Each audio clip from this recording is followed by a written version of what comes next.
It was December 19 when my father told me we were going on a family trip to a remote, scenic national park.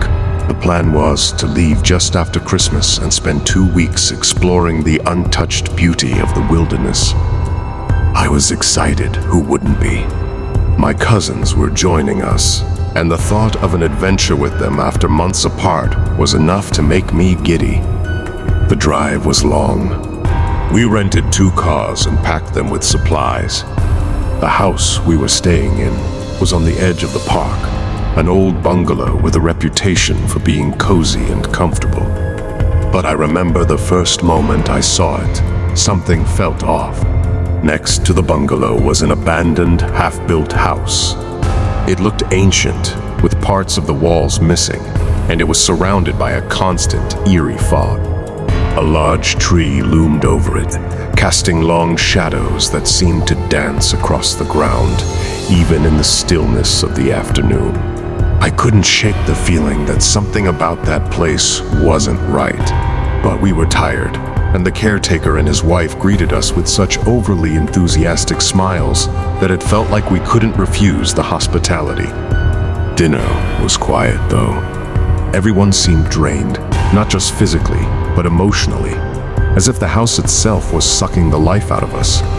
That night, as I lay in bed, I couldn't stop thinking about the abandoned house next door. It was like it was calling to me, pulling my attention in even though I couldn't see it from my window. The more I tried to ignore it, the stronger the feeling grew.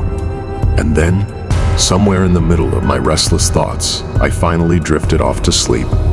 The next morning, everyone at breakfast looked off.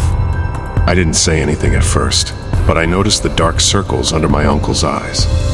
He wasn't his usual, cheerful self. Normally, he'd be cracking jokes or telling one of his famous ghost stories. But that morning, he was dead silent, his eyes bloodshot, staring at nothing. It wasn't until later that he admitted it. He'd heard someone crying outside his window all night. A woman's voice, sobbing quietly in the dark.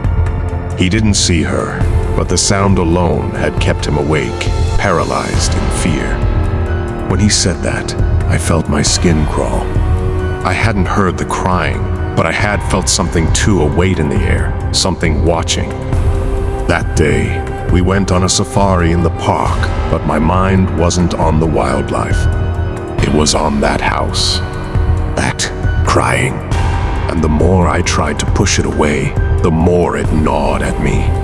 That night, I woke up in a cold sweat. I wasn't sure why at first, but then I felt it, that presence. My room was pitch dark, but I could feel something outside. Slowly, I turned towards the window, and that's when I saw her. A woman stood in the garden, dressed in white, with her back to me. She was completely still, almost like a statue, except for her hair, which hung loosely down her back and moved slightly in the breeze. At first, I thought it was the caretaker's wife, but something was off about the way she stood there, too stiff, too unnatural. And then, as if sensing my gaze, she turned. Her eyes were black pits, hollow and empty, and her mouth twisted into a horrible, unnatural grin. I was frozen, unable to move as she stared straight at me. Then, slowly, she started moving towards the house, gliding instead of walking. I bolted out of bed and woke my cousins, but they didn't believe me, not until they heard it too. The crying, the same soft, broken sobbing my uncle had described. The next morning, no one tried to pretend like nothing had happened. My mom said she'd felt someone pulling on her blanket all night. My dad, who didn't believe in any of this supernatural stuff, admitted he'd heard whispers in his ear. The most terrifying part, we had all seen her, a woman in white. The caretaker finally confessed. Years ago, a woman had taken her own life in that unfinished house next door, and her spirit had never left. Some nights, she wandered the grounds, crying, searching for peace she'd never find. That was all we needed to hear.